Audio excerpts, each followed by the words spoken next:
CHAPTER4 Open Shark Surgery. You've got to hand it to Jill. She really loves animals, even sharks. I mean, I like sharks and I think sharks are really cool, but there's no way I'd ever get in a tank and operate on them. Not even if they're too sick to move. And jogging on my way, Terry is tumbling. He's not too keen on the idea either. Well, I say, I guess we'll leave it. You to it. Good luck. Where do you think you're going? Said Jill. To the kitchen, I say. I'm kind of in the middle of telling the readers a story. Yeah, said Terry. I'd better go as well. Andy will need me to draw the pictures. Oh, no, you don't, said Jill. Both of you are starting right here. I need you to help me with the operation. But what about the readers? I say. Don't worry, said Jill. I'll deal with them. Excuse me, readers. Unfortunately, we've got a bit of an emergency here, and I'm just going to have to borrow Andy and Cherry for a moment. Is that okay? Great. Thanks for understanding, and do feel free to watch. Just try not to sneeze. We don't want any more germs getting into these poor sharks. She turns back to us. I've explained the situation to the readers and you're fine with it. So get your diving suit on and let's get started. We shrugged, put on our diving suits and followed Jill into the tank. I don't know if you've been in a tank full of man-eating sharks before, but believe me, it's pretty scary. The sharks look even bigger down here than they do from up there. What if the sharks wake up and get hungry while we're doing the surgery? I say. They won't, said Jill. Trust me. But just to be sure, I'll give them each of those of Dr. Numbskull's sleeping shark sleeping potion. Can I just ask one question? I say. Sure, said Jill. Aren't we underwater? Yes, of course we are, she said. Then how come we can't talk?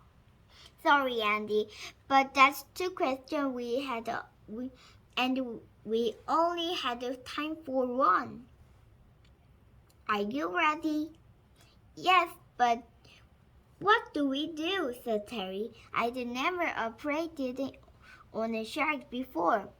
It's not so hard, said Jill.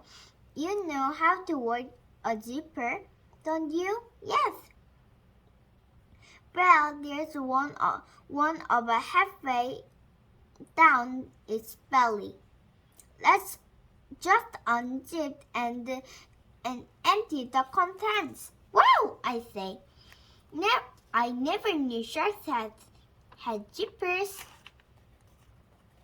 I undid my shark and peer into its belly. As you know, mine except it's full of fish. I can't see any sign of Terry's underpants, but I can see some sort of large round object. I reached in and pulled it out. Hey, look what I found, said Captain. It's Captain. Wooden has wooden heads. Yes, said Terry. Oh, said Jill.